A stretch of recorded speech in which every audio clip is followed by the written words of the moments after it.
Gracias. Buenos días, hermanos. ¿Cómo están? Les voy a pedir dos favores. Una, que aguantemos un poquito el calor. Y la otra, que si tienes un espacio a un lado, por favor, si lo puedes desocupar. Si los que están en las orillas pueden hacerse al centro, por favor, porque todavía tenemos algunos hermanos allá esperando espacio. Les prometo que voy a predicar lo más rápido que pueda para que podamos salir rapidito a tomar aire allá afuera. En el primer servicio, Emanuel dijo que le daba gracias a Dios porque el calor nos había dado tregua. ¿Tus convicciones ya cambiaron o todavía no? Gloria a Dios por el calor, por la lluvia. Ya está empezando a llover, así que agradezcamos a Dios. Nuevamente, hermanos, hoy tengo el privilegio de compartir con ustedes la meditación en la palabra del Señor. Continuamos con nuestra serie basada en Génesis, que a esta temporada de la serie le hemos denominado bendiciones, le hemos titulado bendiciones, que ha iniciado en el capítulo 37 hace 2 domingos y terminará hasta el último capítulo de Génesis 50, en donde nos despediremos ya después de un buen tiempo de estar en Génesis. Y hoy vamos a estar meditando en el capítulo 39, así que los invito a que puedan abrir sus Biblias. Creo que por acá todavía hay algunos lugares. También a nuestros diáconos les invitamos a que si tienen la posibilidad puedan ceder su lugar a alguien más. Todavía tenemos gente allá que está esperando un lugar. Abramos nuestra Biblia en Génesis 39, pónganle una marca, pongan ahí el separador, el lapicero y háganle un doblecito a la hoja y déjenlo ahí y présteme un momentito de su atención. El estudio del capítulo 39 de Génesis lo vamos a dividir en 3 partes. La primera parte de los versículos 2 al 6, en donde vamos a ver la prosperidad de José en la casa de Potifar. La segunda parte de los versículos 7 al 20, en donde vemos la adversidad, la tentación que José atravesó. Y la tercera parte de los versículos 21 al 23, en donde veremos nuevamente la prosperidad de José, simplemente en otro entorno, en otro ambiente, en la cárcel. Yo sé que parece extraño hablar de prosperidad y cárcel, pero por favor, no culpen al mensajero, pongamos atención a lo que la palabra del Señor nos tiene que decir. Si se dieron cuenta y si están viendo ahí el slide, yo no tomé en cuenta en mi estructura, en la estructura que hoy les estoy proponiendo, el versículo 1 del capítulo 39. Y esto es porque el versículo 1 de Génesis 39 pareciera que sirve únicamente como un conector para regresar a la historia de José al final del capítulo 37. Versículo 1 de Génesis 39 dice: cuando José fue llevado a Egipto, Potifar, un oficial egipcio de Faraón, capitán de la guardia, lo compró a los ismaelitas que lo habían llevado allá. Si hacemos un poco de memoria, recordemos que José era el hijo preferido de su padre, Jacob. José recibía un trato especial de parte de su padre, un trato que quizás podríamos ver plasmado en esta icónica túnica de colores que su papá le hace. También recordemos que José tuvo algunos sueños un poquito particulares, sueños que parecían sugerir que José estaría por encima de sus hermanos, que sus hermanos y su papá y su mamá se inclinarían ante él. Y pues, como era un poco natural, esto no le pareció muy gracioso a sus hermanos.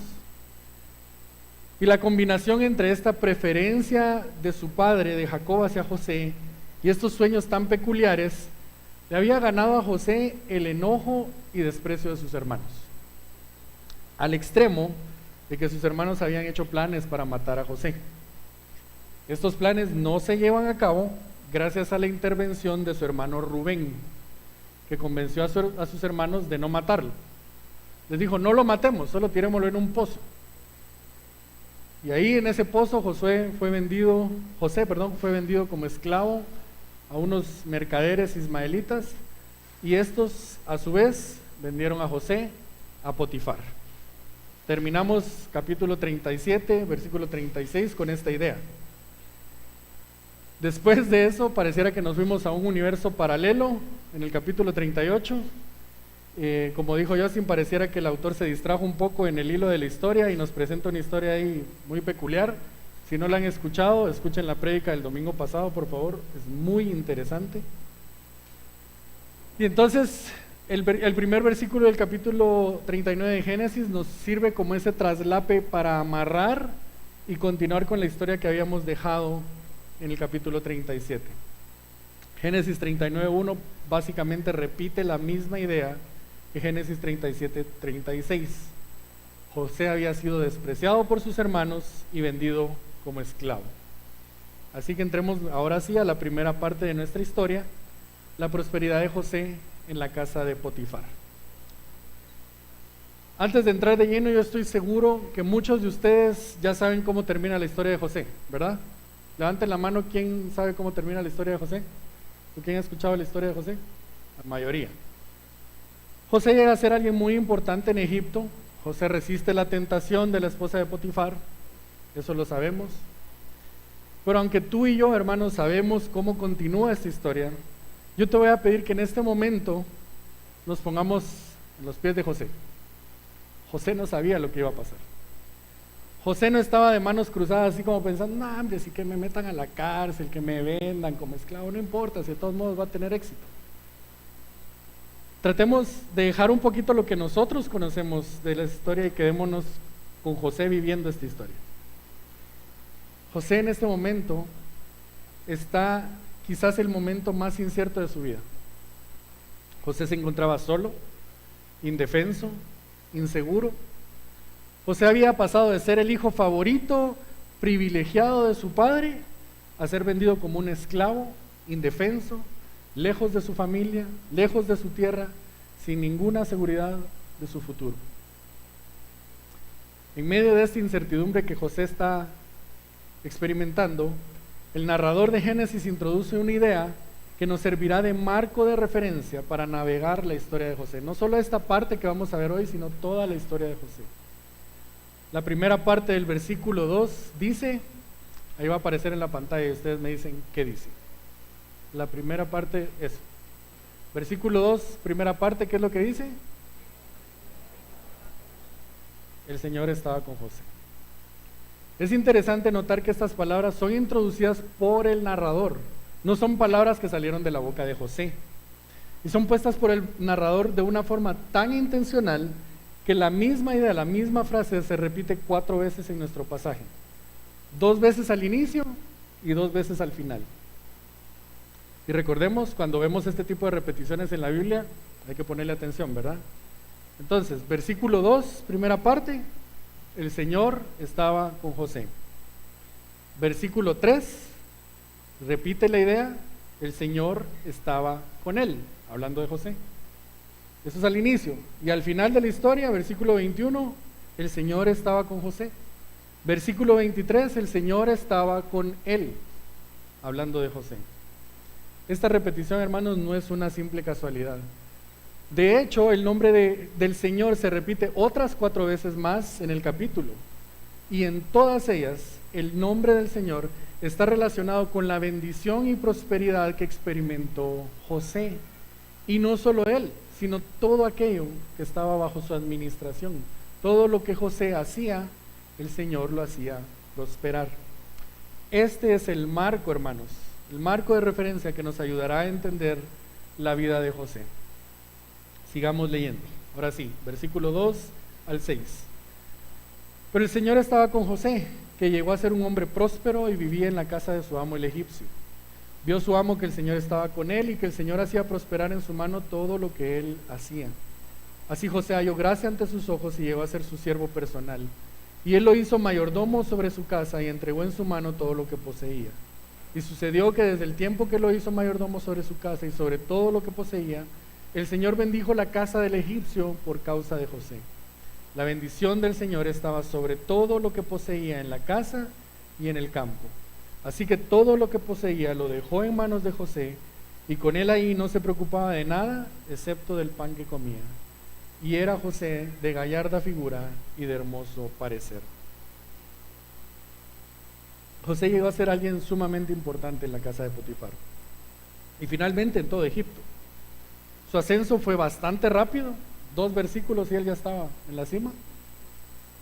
Y después de haber estado en ese momento de mucha incertidumbre, de mucha inseguridad, ahora José se encuentra en una situación totalmente diferente. El Señor había hecho que todo lo que estaba en su mano prosperara. Recordemos también quién era Potifar.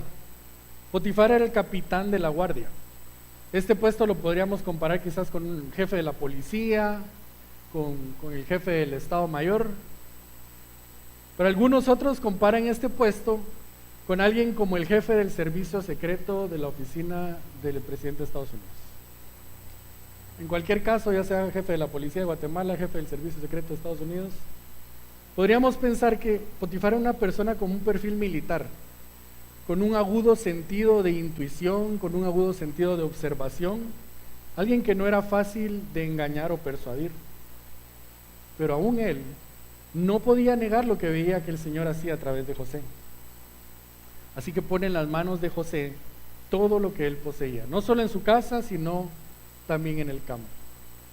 Sin duda que José era alguien excepcional, no solamente porque hacía prosperar los negocios de su jefe, pero la Biblia nos da otro detalle acerca de José que vale la pena mencionar. Última parte del verso 6, ¿qué dice? Y José era guapo. Queridos hermanos, para nuestra envidia y queridas hermanas, para su referencia, José era el paquete completo, ¿verdad? Era bueno en los negocios, inteligente, tenía un buen trabajo, no solo tenía un buen trabajo, sino que había posibilidades de ascenso y aparte, pues, era guapo. Tengo que confesar que me siento un poco envidioso, ¿verdad? Ahora, es interesante que la Biblia mencione este aspecto. Nada de lo que está en la Biblia, hermano, está puesto ahí solo porque, de plan, sí era guapo. A pesar de que esta era una cualidad que el narrador consideró que debía ser resaltada, esto, hermanos, también es como un presagio para el momento de adversidad que José estaba a punto de enfrentar. Y esto nos lleva a nuestra segunda parte, a la adversidad y tentación que José experimenta en la casa de Potifar. Versículo 7, primera parte, dice: sucedió después de estas cosas que la mujer de su amo miró a José con deseo y le dijo: acuéstate conmigo. Hagamos una pausa. Nuevamente, José se encuentra en una situación compleja. La esposa de su amo, sin rodeos, sin medias tintas, le ordena a José que se acueste con ella. Ella no está interesada en seducir a José. Ella no está interesada en que José piense que ella está enamorada de él. Ella es la esposa de su amo. Y usando ese poder y esa autoridad le ordena a José: acuéstate conmigo. Nuevamente, no tratemos de adelantarnos en la historia, quedémonos en este momento de la vida de José. Todos sabemos que finalmente José se niega, ¿verdad? Pero tratemos de entender, hermano, la tensión que había en este momento. José venía de haber sido despreciado por sus hermanos, había iniciado una carrera en ascenso dentro de la casa de su amo. Quizás en la mente de José aquellos sueños que él había tenido empezaban a tomar cierta forma.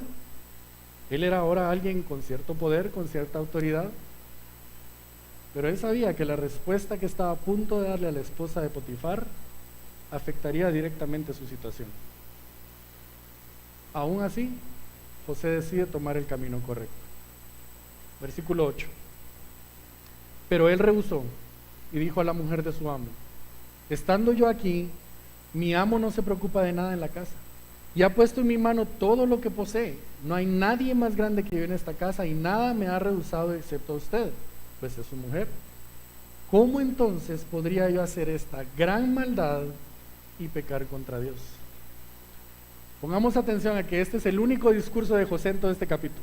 José no dice nada ni antes ni después, este es su único discurso, y José lo aprovecha y lo hace bien. José no solo se rehúsa a acostarse con la esposa de su amo, sino que le da todos los argumentos pertinentes. José sabía muy bien que en la posición que se encontraba, y aún así decide hacer lo correcto. José rechaza la orden de la esposa de Potifar basada en 3 ideas. Número 1, José no podía traicionar la confianza de su amo. Número 2, José no podía desobedecer a su amo. Pero número 3, y más importante, José no podía pecar contra Dios. Estas eran las 3 bases de los argumentos de José al negarse. Y de esta respuesta podríamos sacar muchas conclusiones. Podríamos aprender a luchar contra la tentación. Podríamos aprender a ser fieles en nuestro trabajo. Aún podríamos aprender a cómo responder a una ofensa sin faltar el respeto. José hizo todo lo que tenía que hacer. Pero hermanos, si nos quedamos solo con este fragmento de la historia, con esta idea, podríamos caer en la tentación de hacer conclusiones moralistas o de pensar que el héroe de la película realmente es José. Y no quiero de verdad demeritar de ninguna forma la valentía de José. Y estoy convencido que José es un buen ejemplo para nosotros. Pero hermanos, tenemos que regresar necesariamente al inicio del pasaje y recordar cuál es el marco de referencia que el narrador nos da para interpretar este pasaje. Sin duda que José había actuado con sensatez, con prudencia, con sabiduría, pero él había logrado eso únicamente porque Dios estaba con él. Dios estaba con José. Y las propias palabras de José dan cuenta de eso. José pudo haber pensado cualquier otra cosa, hermanos. ¿Y si nos cachan? ¿Y si quedas embarazada? ¿Y si me contagio de algo?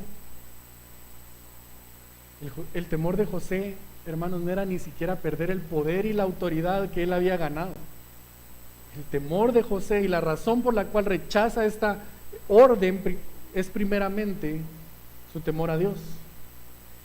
Y en segundo lugar, su fidelidad de obediencia a su amo. Y el narrador nos deja saber muy claramente que José había resistido la tentación porque el Señor estaba con él. Sin embargo, aunque llegamos un poquito a la resolución de un conflicto, este conflicto no ha terminado. La lucha de José no había terminado. José había dado todos los argumentos correctos, pertinentes para rechazar la orden de esta mujer, pero a ella no le importaba mucho. Ella seguía acechando y acosando a José día tras día. Veamos versos 10 al 20. Y ella insistía a José día tras día, pero él no accedió a acostarse con ella o a estar con ella. Pero un día que él entró a casa para hacer su trabajo y no había ninguno de los hombres de la casa allí dentro, entonces ella tomó a José de la ropa y le dijo: acuéstate conmigo. Pero él le dejó su ropa en la mano y salió huyendo afuera.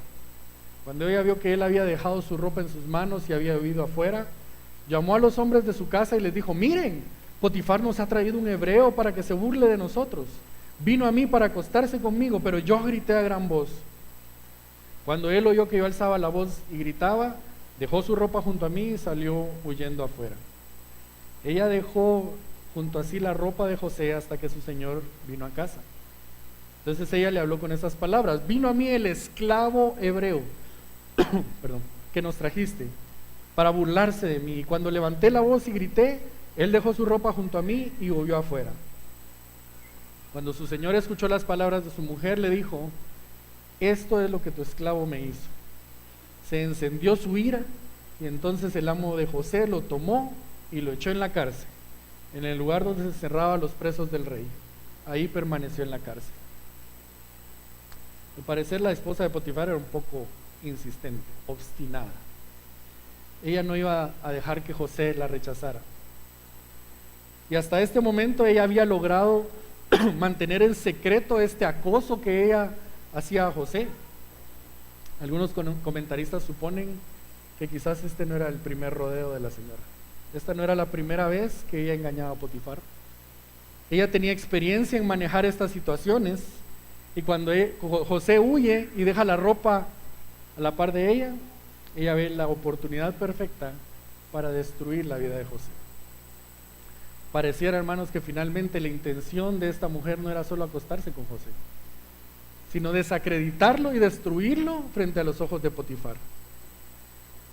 La aparente resolución de este conflicto después de los argumentos de José solo había incrementado el deseo de esta mujer de destruir a José. Las palabras que ella usa para referirse a José como el esclavo hebreo ponen a José bajo una lupa de desprecio. de tal forma que Potifar lo toma y lo echa directo a la cárcel. Interesante, aunque esta acción de Potifar es severa, es interesante porque el castigo habitual para alguien que era encontrado en adulterio, ¿cuál era? ¿Se recuerdan? La muerte. Sin embargo, Potifar envía a la cárcel a José. En cierto sentido le perdona la vida. Quizás Potifar dudaba de la historia de su esposa. Quizás Potifar tenía muy claro quién era José.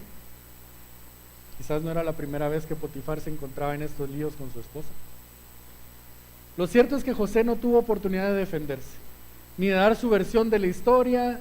José termina en la cárcel por medio de un acto totalmente injusto de parte de Potifar. Sidney Greidanus, en su libro Predicando a Cristo desde Génesis, dice: al escuchar esto, nos enfurece la injusticia de todo esto. José rechaza los avances de la esposa de Potifar, rechaza el mal, sigue la ley de Dios, y es él quien termina en prisión como un criminal común. Esto es flagrantemente injusto.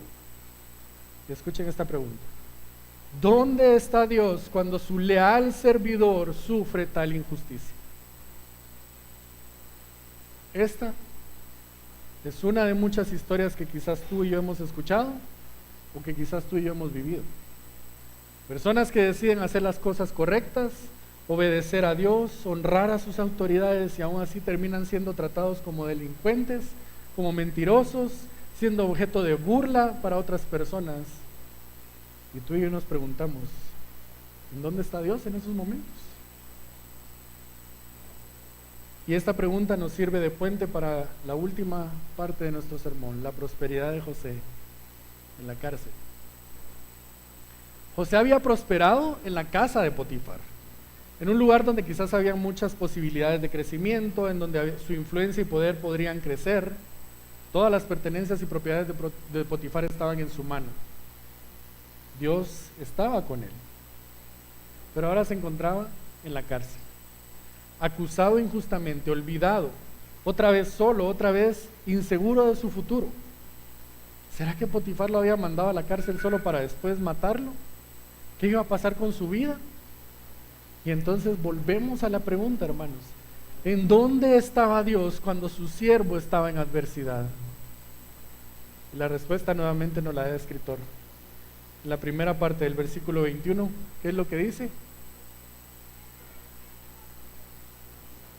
¿Qué es lo que dice? Al llegar a la casa de Potifar, en el momento de mayor incertidumbre para la vida de José, Dios estaba con él. Y ahora, enfrentando nuevamente inseguridad, peligro, incertidumbre, ¿qué dice la Biblia? Dios estaba con él. Dios siempre estuvo con José. Su bendición, su prosperidad, su capacidad de resistir ante la tentación y su determinación de honrar a Dios y a su amo eran resultado de esto. Dios estaba con José. Dios siempre estuvo con José en la prosperidad y en la adversidad. Leamos versículo 21 al 23. Pero el Señor estaba con José, le extendió su misericordia y le concedió gracia ante los ojos del jefe de la cárcel. El jefe de la cárcel confió en mano de José a todos los presos que estaban en la cárcel, y todo lo que ahí se hacía, él era responsable. El jefe de la cárcel no supervisaba nada que estuviera bajo la responsabilidad de José, porque el Señor estaba con él, y todo lo que él emprendía, el Señor lo hacía prosperar. La acusación de la esposa de Potifar hubiera podido llevar a José a la muerte, pero Dios estaba con José y le extiende su misericordia. Pero no solo eso, sino que extiende también su gracia delante de su nuevo jefe, delante de su nueva autoridad.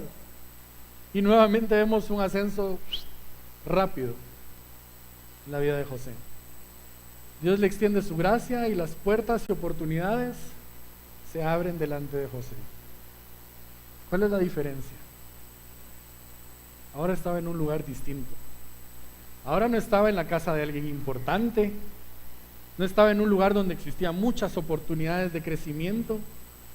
Es más, como dije al inicio, Nadie en su sano juicio pondría cárcel y prosperidad en la misma oración. Sin embargo, hermanos, Dios estaba con José. Así que, hermanos, en el lugar más inesperado, quizás en el lugar donde nadie pensaría que alguien puede prosperar, en el lugar que para muchos era solo una pausa antes de enfrentar la muerte, Dios hizo prosperar a José. El escritor de este pasaje es muy claro en llamar nuestra atención a esta verdad. De lo contrario, hermanos, podríamos caer en la idea de que José es nuestro mejor modelo a seguir, y que así como venció y prosperó, nosotros también vamos a vencer y prosperar, y lo único que tenemos que hacer es resistir. Hermanos, esa idea solo es una pequeña parte de una gran verdad. Claro que José era un hombre ejemplar. Claro que nosotros estamos llamados a resistir, a huir de la tentación. Pero recuerda dos cosas, hermanos. José prosperó y resistió porque Dios estaba con él. No fue su ingenio, no fue su inteligencia, no fueron sus fuerzas. El resultado de esta historia fue únicamente porque Dios estaba con él. Pero recuerda también, el lugar en donde José finalmente prosperó, quizás no era el lugar que él imaginaba. Quizás José pudo haber pensado que todo se había acabado, que quizás lo que había pasado en la casa de Potifar pues solo fue una buena racha, y que ahora sí estaba solo, que ahora sí no había esperanza. Pero Dios tenía otros planes para José, porque Dios siempre estuvo con José. Es bastante claro, hermanos, para nosotros que el autor estaba súper interesado en que su audiencia original, que era el pueblo de Israel, supiera que Dios había estado con José. Porque recordemos que así como José, Israel sería también esclavizada. Escuchemos nuevamente al autor Sidney Greitanus, nuevamente en el libro Predicando a Cristo desde Génesis, dice: dado el sufrimiento de Israel y su esclavitud a otras naciones, podemos formular el objetivo del autor de la siguiente manera: asegurar a Israel la presencia de Dios con ellos, tanto en tiempos de prosperidad como en tiempos de adversidad. A la luz de esto, hermanos, es válido que nosotros nos hagamos la pregunta el día de hoy: ¿qué significa para nosotros este mensaje? ¿Qué significa hoy para Iglesia Reforma este mensaje? ¿Qué significa este mensaje para Alejandro? ¿Qué significa este mensaje para Neri? ¿Qué significa este mensaje para Luis, para David? ¿Qué significa este mensaje para nosotros hoy? A riesgo de ser simplista, hermanos, el mensaje para nosotros hoy es el mismo. La presencia de Dios siempre estará con nosotros, tanto en tiempos de prosperidad como en tiempos de adversidad. Y hermanos, esta no es una promesa nueva de parte del Señor. Esta promesa de su presencia con José, su presencia con nosotros, no aparece en la historia de José. De hecho, lo podemos rastrear hasta mucho antes de que José existiera y mucho después de que José había pasado a la historia. Acompáñenme con este ejercicio. En el jardín del Edén, Dios mismo estaba con Adán y Eva en el huerto. Génesis 3:8 dice: y oyeron al Señor Dios que se paseaba en el huerto al fresco del día. Cuando Jacob sale de la tierra prometida, Génesis 28:15 dice: ahora bien, yo estoy contigo, te guardaré por donde quiera que vayas y te haré volver a esta tierra, no te dejaré hasta que haya hecho lo que te he prometido. Salmo 23:4: aunque pase por valle de sombra de muerte, no temeré mal alguno, porque tú estás conmigo. Isaías 41:9-10: tú, a quien tomé de los confines de la tierra y desde sus lugares más remotos te llamé y te dije: mi siervo eres tú, yo te he escogido y no te he rechazado. No temas, porque yo estoy contigo. No te desalientes, porque yo soy tu Dios, te fortaleceré, ciertamente te ayudaré, sí, te sostendré con la diestra de mi justicia. Hermanos, esta era la esperanza para el pueblo de Israel. Dios, su Señor, su Dios, siempre había prometido estar con ellos. En cualquier circunstancia que enfrentaran, ellos podrían confiar en la presencia de Dios con ellos.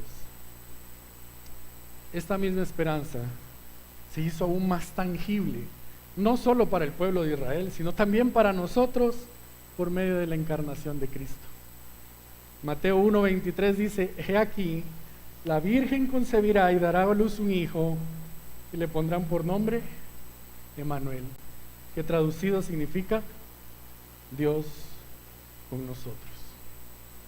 La presencia de Dios con nosotros ahora ya no solo era una promesa, sino que esa promesa se ha encarnado en la persona de Jesús. Dios está con nosotros. Jesús mismo lo recordó a sus discípulos cuando Él los envía a predicar el Evangelio.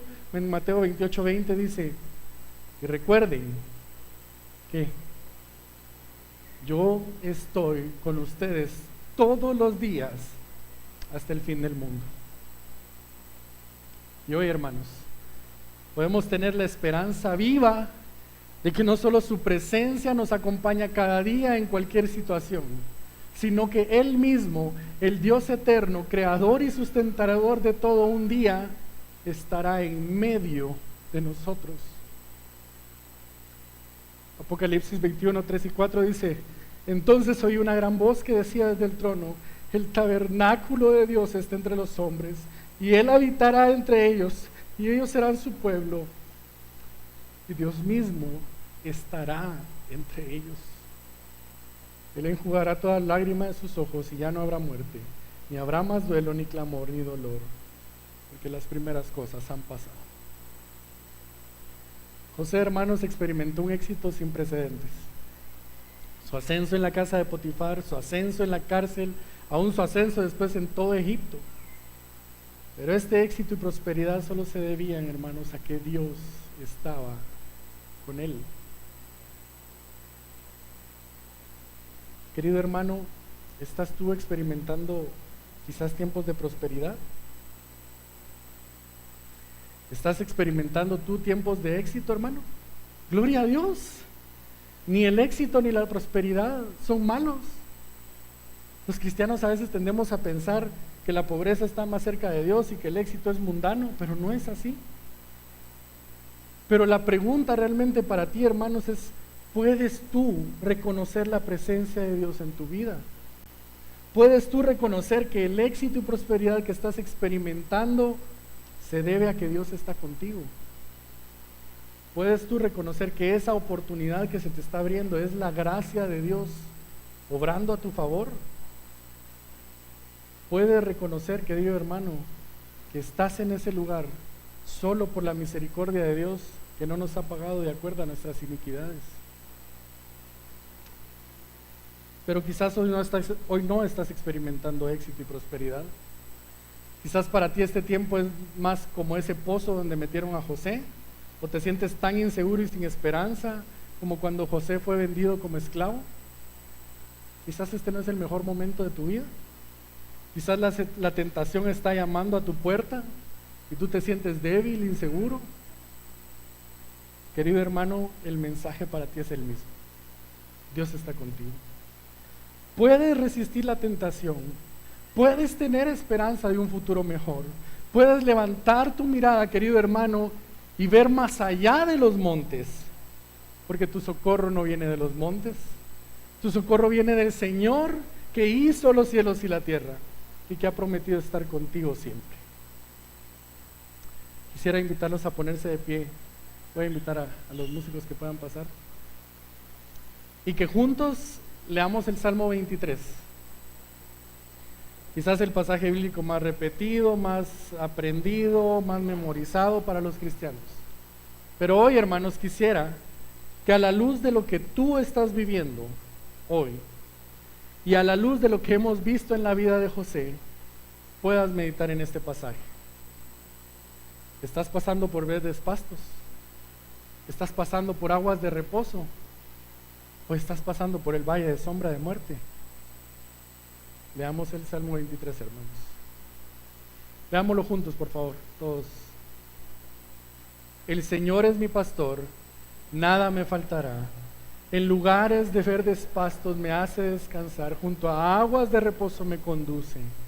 Él restaura mi alma, me guía por senderos de justicia por amor de su nombre. Aunque pase por el valle de sombra de muerte, no temeré mal alguno, porque tú estarás conmigo. Tu vara y tu cayado me infunden aliento. Tú preparas mesa delante de mí en presencia de mis enemigos. Has ungido mi cabeza con aceite, mi copa está rebosando. Ciertamente el bien y la misericordia me seguirán todos los días de mi vida. Amén, hermanos. Respondamos en adoración a nuestro Señor, porque Él ha prometido estar con nosotros siempre.